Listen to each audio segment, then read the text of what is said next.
Sec, una po sa lahat, ano po yung masasabi ninyo dito sa naging desisyon ng ICC tungkol sa jurisdiction nila sa kaso po ni FPRRD? Well, unang-una nakakalungkot, no? Kasi sa tingin ko, mali talaga itong desisyon nito. At pangalawa, nakakagalit, no? Kasi itong desisyon nito ay lumalabag sa soberanya ng bansang Pilipinas. Kasi malinaw naman na ang jurisdiction ng hukuman ay dahil pumayag tayo panandalian lamang na maging miyembro ng ICC. Pero nagsimula ang proseso, yung pagbibigay ng basbas ng pre-trial chamber para magsimula ang preliminary investigation, 2 taon na nakakalipas matapos tayo magbitiw sa ICC. Nakasaad mismo sa Rome Statute na kailangan simulan yung engagement ng korte within 1 year, no? Matapos tayo magbitiw. At ang nangyari nga rito ay 2 years na bago nagsimula yung preliminary investigation. Sa tingin ko po, malinaw na hindi na po pwedeng mag-exercise ng jurisdiction ang ICC dahil yung panahon na sinimula ng preliminary investigation ay hindi na tayo miyembro at dahil nga po rito, linalabag ngayon ang soberenya ng ating bansa. Pero second, sinasabi po ninyo 2 years after nating kumalas. Pero ang paliwanag naman ng ICC, 2018 pa nila sinimulan yung investigation. So paano po natin pagtutugmain yun? Mali po kasi yung kanilang basa na yung 1-year period, kasama dyan yung tinatawag na preliminary examination. Kung titignan nyo po, ewan ko po kung meron kayong text ng 127.2, Article 127.2 ng ICC Rome Statute, yung pagbibitiw ng isang bansa ay hindi maapektuhan yung mga bagay-bagay na nasa, quote, consideration na, unquote, ng hukuman. Yung preliminary examination, hindi po yan binibigyan ng basbas ng hukuman, yan ay internal na ginagawa naman ng prosecution. Wala pong pagkakaiba dyan, yan, dun sa sinabi ni Boying Remulla, na nung panahon na kinidnap si Tatay Digong, yung Article 59 na requirement na dapat iharap sa judicial organ bago i-extradite sa Hague ay nasunod daw dahil ang DOJ daw ay hukuman. So, ganyan din po ang ating pagpuna sa desisyon na yan. Yung gawain na internal ng prosecution ay hindi po yan gawain ng hukuman na nababanggit din sa Article 127, Paragraph 2 ng Rome Statute. Pero dahil po sa paglabas ng desisyon nito na ito on jurisdiction, Secretary, ano po yung mga posibleng mangyari? Well, una-una po, sigurado ako i-apela yan, no, sa appellate chamber. Pero ang malinaw po sa akin, dahil walang dissenting opinion dito sa desisyon nito ng pre-trial chamber, ay mukhang desidido na ang ICC bilang isang institusyon na tuluyan talaga si Tatay Digong maski wala na silang jurisdiction. Siguro ito ay dahil importante na matuloy ang pagkaliliti si Tatay Digong para yung existence mismo ng korte magpatuloy. No? Dahil sa totoo lang, wala na may kasong dinidinig ang ICC kundi ang kaso lamang ni Tatay Digong. Yes, Attorney si Chicky Verhelto. So ang natira na lang na pagdedesisyonan po ng ICC ay kung yung, actually based on experts, no, yung 3 experts ay hinahanap po nila, ay kung fit for trial si dating Pangulong Rodrigo Duterte. Narinig ko sa isang interview si Attorney Cristina Conti, sabi po niya na kung sakaling found to be unfit for trial, no, ay i-check siya every 120 days yung fitness niya for trial. Every 120 days until when po ito, Attorney? Well, obviously, I do not agree with my former student, no, si Attorney Conti. No?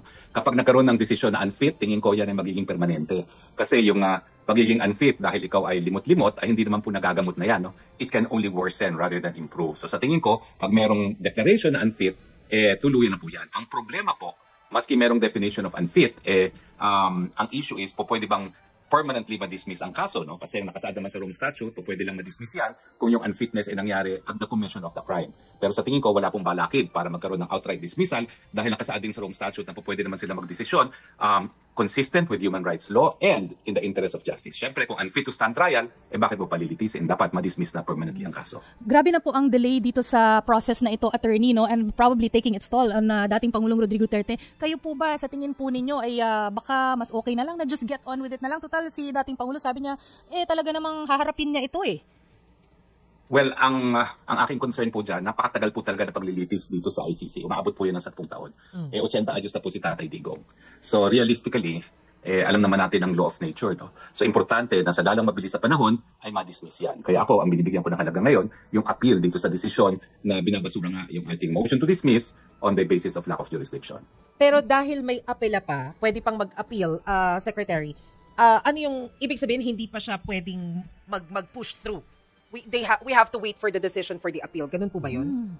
Well, ang decision po ng pre-trial chamber, may jurisdiction sila. So tuloy-tuloy lang ang kanilang paglilitis, no? Hanggang lumabas ang desisyon ng appellate tribunal na nagsasabi na wala ng jurisdiction at pwede na ma-dismiss ang kaso. So ibig po bang sabihin, pwede na rin magdire-diretso yung pagre-release nila ng arrest warrant doon sa ibang sinasabi nilang possible na involved doon sa case po ni former president? Tama po kayo, no? Inaasahan ko mga susunod na hakbang ay pag-issue nga ng arrest warrant sa iba pang mga masasakdal. Attorney Harry, meron bang activities kaming i-expect para ma-cover na rin namin sa grupo po ng mga supporters ng dating Pangulo dyan, lalo na after itong mga developments na ito? Well, patuloy po kami, no? May pinaplano po kami, sasabayan po namin yung kilos protesta dyan sa Pilipinas sa 31 na Oktubre. Pero that's without prejudice po, sa mas maaga pang pagtitipon dahil dati-dati naman, nagkakaroon kami ng mga prayer vigil, no, sa labas ng ICC. At sa tingin ko, itong desisyon nito na talaga inaasahan natin ay magiging dahilan para mapauwi na si Tatay Digong dahil nawalan ng jurisdiction ng ICC ay sinyales para bumalik tayo sa pagdarasal, no, para sa tamang desisyon ng Appellate Tribunal. Pero yung panawagan nyo po dun sa November 30, is it a move against the administration or dun sa anti-corruption po? Sabay-sabay na po yan, no? Dahil alam naman natin ang korupsyon ay nangyari sa administrasyon ni Marcos Jr. at alam din natin na si Marcos Jr. ang nangidnap, no? At nagpadala dito kay Tatay Digong. Alam nyo, masakit doon sa desisyon, parang sinumbatan pa tayo ng ICC na kung walang jurisdiction ang ICC, bakit ang gobyerno nyo nagpadala pa dito kay Tatay Digong?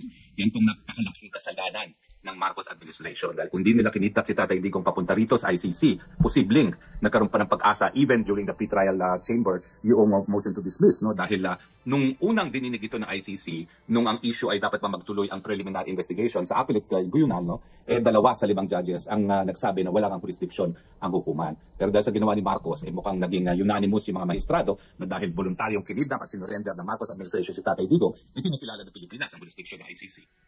Okay. Pahabol lang po, last na lang, Secretary, kasi habang nandyan po sa ICC si former President Duterte, si former Senator Antonio Trillanes nag-file din ng kaso laban sa dating Pangulo. So, paanong mangyayari nun sa kaso niya dito locally, considering na wala naman siya dito, nandyan siya sa The Hague, so what will happen? Imposible pong umusad yung kaso ni Tatay Digong sa Pilipinas dahil malalabag po ang kanyang karapatan to due process dahil kinakailangan bigyan siya ng notice. No? Siya po ay labas ngayon sa Pilipinas at hindi naman po mabibigyan ng notice. So sa tingin ko po, dapat walang mangyari dyan, pero dahil nga po sa politika, hindi ako magtataka kung uusag din yung proseso dun sa kaso na sinumpa ni Trillanes. Pero dapat, legally speaking, because the President is not a resident of the Philippines, he cannot be served with summons. So hindi pwedeng ipadala doon ang notice. Kasi hindi siya residente dito. Okay. Attorney Harry, thank you for Salamat po. answering our call and happy weekend po. Happy weekend, sir.